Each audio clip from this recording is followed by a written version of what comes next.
Jack TV News, dari data menjadi berita, tajam, aktual, dan berimbang. Pemirsa Jack TV, Hari Buruh mungkin sudah lewat, namun semangat perjuangan kelas pekerja justru semakin menguat. Hari ini, Selasa tanggal 20 Mei tahun 2025, dari Gedung Juang 45 Jakarta, sebuah deklarasi besar disampaikan ke publik, terbentuknya Koalisi Serikat Pekerja, Partai Buruh, atau disingkat KSPPB. Ketua Umum Partai Buruh, Said Iqbal, menegaskan dalam 4 bulan terakhir, gelombang pemutusan hubungan kerja atau PHK telah menimpa lebih dari 7 jaminan kehilangan pekerjaan, dan semakin terhimpit oleh praktik outsourcing dan sistem kemitraan yang merugikan. Tidak hanya buruh, sektor informal lain seperti petani, nelayan, guru honorer, tenaga medis, hingga ojek online juga mengalami minimnya perlindungan hukum dan kesejahteraan. Karena itu, pembentukan KSPPB dinilai sebagai kebutuhan mendesak bagi perjuangan kaum pekerja. Koalisi ini terdiri dari Partai Buruh dan 61 serikat pekerja nasional, yang mewakili lebih dari 4 juta anggota dari 38 provinsi dan hampir 500 kabupaten kota.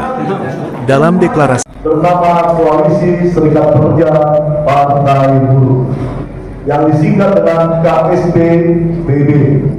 Koalisi ini terdiri dari Konfederasi Serikat Pekerja terbesar, Kesejahteraan Buruh Nasional, mengusulkan Marsina sebagai pahlawan nasional, dan lain-lain.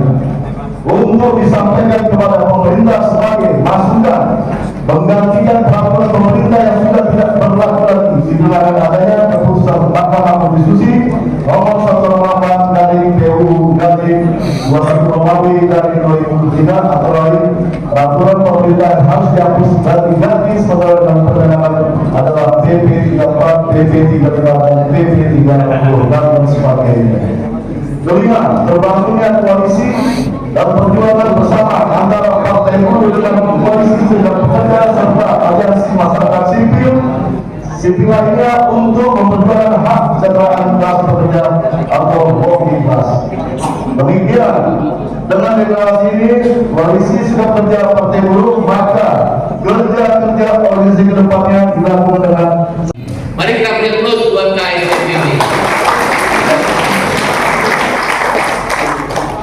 Kawan-kawan media cetak, media online, media elektronik yang hadir dalam acara deklarasi Koalisi Serikat Pekerja dan Partai Buruh.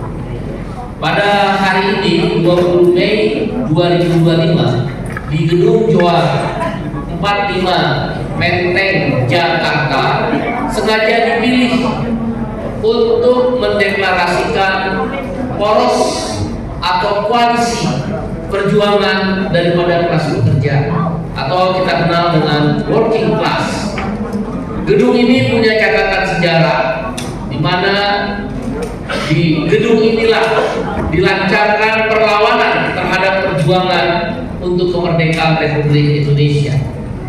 Dan pada hari ini dipilih tanggal 20 Mei karena adalah hari kebangkitan nasional. Satu kebangkitan kelas pekerja yang kita namakan tadi KSPPB.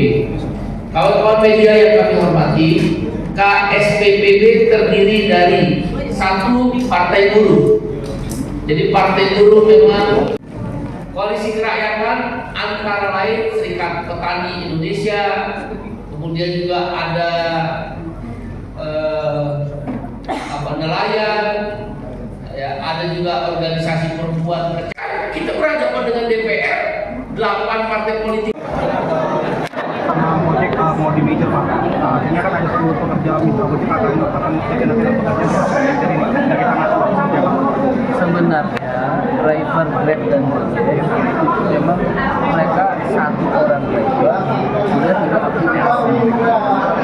Andaikan ada merger Grab dan Gojek tidak terlalu berpengaruh kepada mereka karena fakta di lapangan mungkin yang perlu diperhatikan bila mana merger ini bertujuan meningkatkan valuasi nilai saham, nilai kapitalisasi modal daripada perusahaan bagus di kesejahteraan mitra driver ditekankan.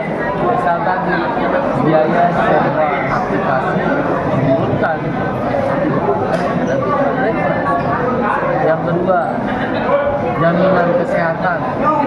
jaminan keselamatan kerja, jaminan kecelakaan kerja. Mitra driver diberikan bisa upah minimal seseorang menjadi mitra driver dalam sehari per jam berapa? Prinsipnya kesejahteraan yang dirugikan oleh mitra driver per waktu harus merger Grab dan Gojek sudah mulai. Ya, terima kasih ya. Di Panasonic Indonesia ada perusahaannya yang menggunakan magang. Tapi mereka bekerja seperti pekerja kantoran. Sebenarnya magang yang di Panasonic itu adalah outsourcing. Kami menyebutnya outsourcing berkedok pemagangan atau pemagangan yang sebenarnya mereka tidak diberi upah, mereka tidak diberi gaji sosial, mereka tidak dibayar lembut kalau melebihi gajinya, mereka hanya diberi uang makan dan sertifikat. Padahal mereka bekerja pada jenis pekerjaan yang sama, pada jumlah jam kerja yang sama, pada hubungan kerja yang berbeda antara karyawan tetap dengan karyawan magang yang dan di Panasonic kami menemukan perilaku itu melanggar undang sudah berulang-ulang. Buruh yang hadir pada kesempatan siang ini. Sebelumnya